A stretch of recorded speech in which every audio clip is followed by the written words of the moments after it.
walk along together here a little bit and create a distinction for ourselves in transformation number 10. That sounds pretty funny. Transformation number 10.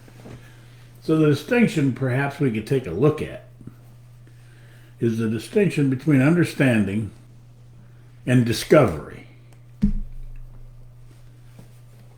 So, understanding is the highest point that thought can reach and still be thought. Discovery is a function of intelligence. It is the actual seeing of the truth of perhaps what is understood. Hello, Jillian. Welcome, girl. So if you take a look at these two words, you'll discover perhaps the greatest deterrent that we have to intelligence is thought. Of course, belief, knowledge. And intelligence or understanding is the high point of thought. It's as far as it can reach. You could say you're in that particular area where you understand something, you're a genius in that particular situation because you understand it. In order to discover the truth of it, however, you need to make a quantum leap off of everything you understand, which means everything that you know, which means that you need to know nothing.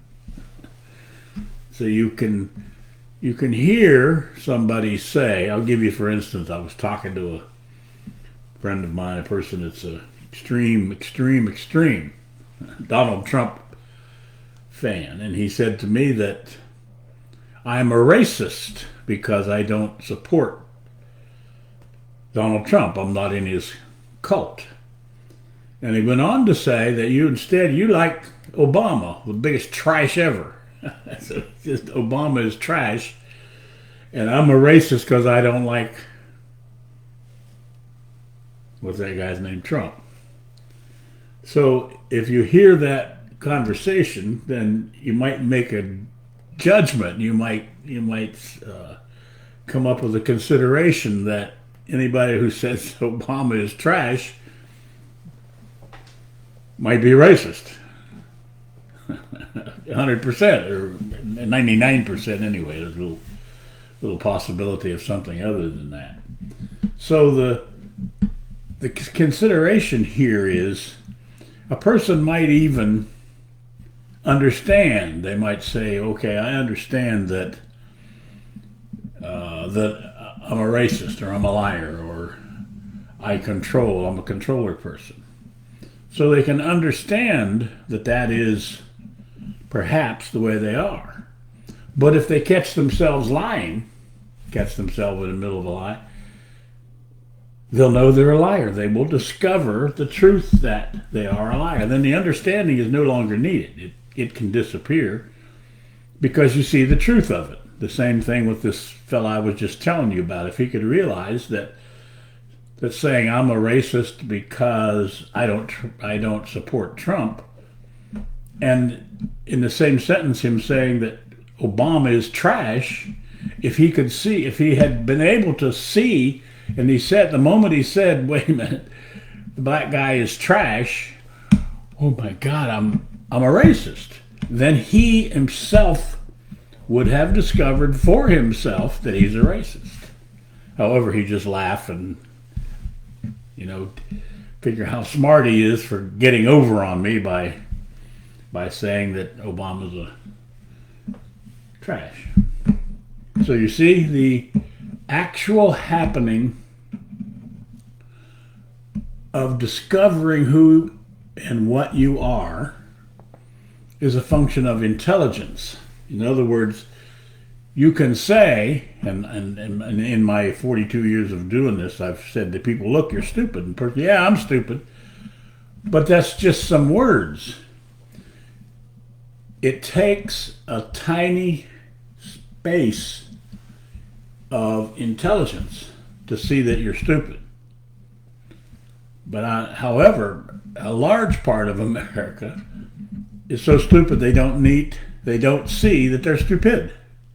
They don't see their own stupidity. They don't see that. That's the extreme level of stupidity. When you're so stupid you don't see your own stupidity, that's stupidity. But if you were to say, well, wait a minute, if you suggest that I'm stupid, then I need to look to see if I'm stupid. That has a touch of intelligence in it because you're willing to discover for yourself, are you stupid or are you not? And in a very real way, if you were to discover what being stupid is, you would realize it's good news. It's great. Because look at all the upward mobility that you have. Your whole life has been collapsing around you, maybe. You've been a drug addict. You've been all sorts of things. And you can't figure out what's causing all this. And all of a sudden you see, wait a minute, I'm stupid. Oh, you have the entire life then ahead of you to fix your stupidity. You might... if it's a book learning stupidity, you can buy the books, put yourself back through school, or whatever it takes. The main thing it takes is the ability to listen. Your greatest friend that you'll have is the person who takes the time to say to you that you're stupid, that you're ignorant, that you are whatever. It's not the one that says, oh, but how beautiful you are, and how smart you are, and how wonderful. It's not to say those are bad people, but they aren't doing you much good. The only manner in which we can move our perfection, become, well, it's kind of silly, a better person, is to discover our flaw. And if you discover your flaw is that you're stupid, then you have a whole bunch of upward mobility. So it's great news. Most people would probably get upset if you say, well, look, you're stupid, you're ignorant. But that's fantastic news, because look at what you can do from that day forward. Until then, guess what? You already knew everything. You control everything. You're maybe a Donald Trump cult member, and you know everything. No matter what he does, he can shoot somebody in where's that little town? New York City at noon. And not lose any voters. They would stay right with him. They'd say that whoever that was jumped out in front of the bullet that he didn't shoot. Matter of fact, by the time the story got out, he didn't shoot the guy. The guy isn't even dead. It was a person, girl, whoever it might be. So when you have the ability to see the distinction between understanding and discovery, you'll be able then to begin your life of being the person that you actually put forth, your image that you are. Because the person that you have been presenting to the world, that image, is just that. It's just an image. You need to discover for yourself each part and particle of your image. I don't know if I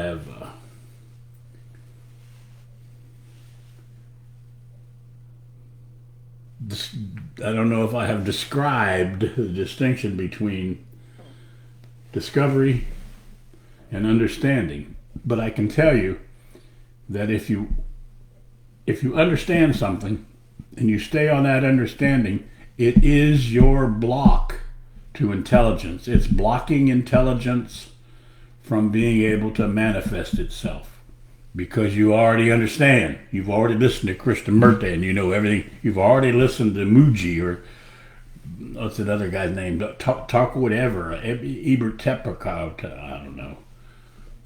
What's that guy's name? Tolle or something like that. So you already know everything.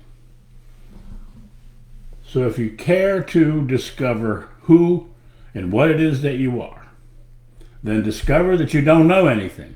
Nothing. You don't know anything. You're except, in the beginning at least, to find out that you are a liar and your whole world is a lie.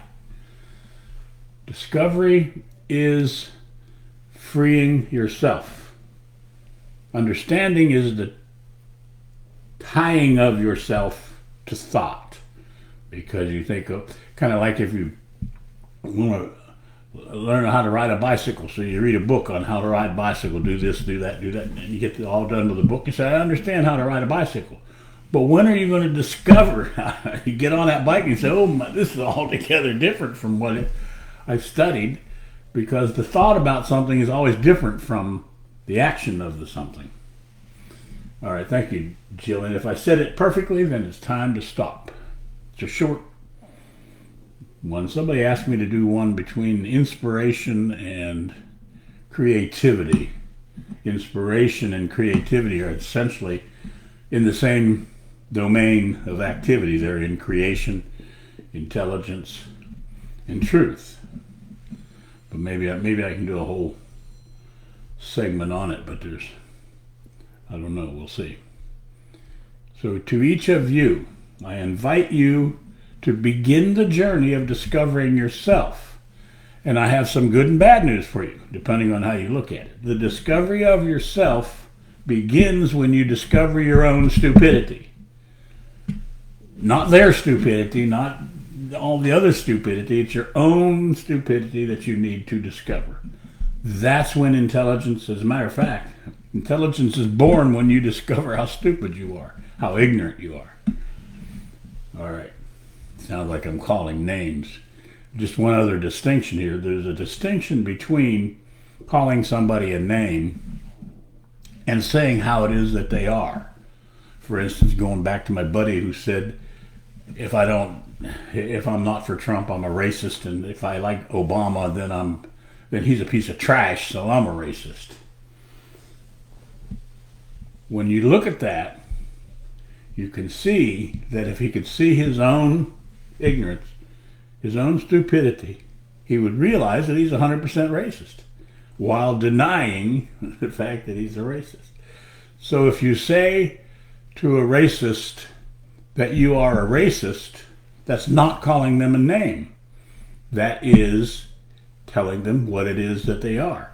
But if you look at somebody and say, I can tell in your eyes that you're a racist or that you're whatever those things are, and you're just that's calling somebody a name. If you see the truth of it and call it what it is, that's not calling somebody a name. If you don't see the truth of it, if you're just out to cut them down, that's calling a name. Another little distinction. All right, you guys. A perfect experience of discovering for yourself your own stupidity, your own ignorance. Because it's fantastic. It's great news to discover that you're ignorant, to discover that you're stupid. Because it leaves you with a whole world to go to rather than just say, oh, yeah, I already know. Yeah, I know. Oh, I know. Yeah, I know. You don't know. See you. Thanks for stopping by, Jillian. See you guys.